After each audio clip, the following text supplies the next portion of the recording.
Now, my buddy Johnny Z, he doesn't like that much broth. So, as you can see, there's big holes and little holes. We're going to use little holes.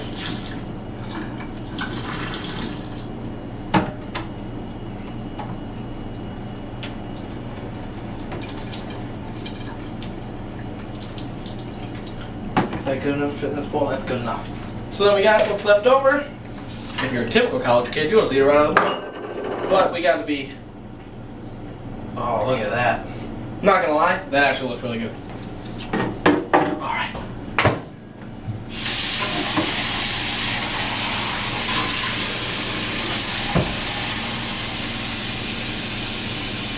Alright, we'll let that sit. Let's go deliver a gift to our friend John.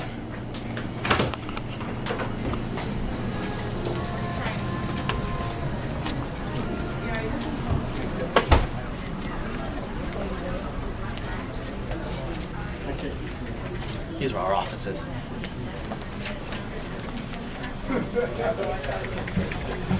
Hey John, we got you a present. What? We got you a present, man. Hey, lunchtime. All right, high five. High fives. Awesome.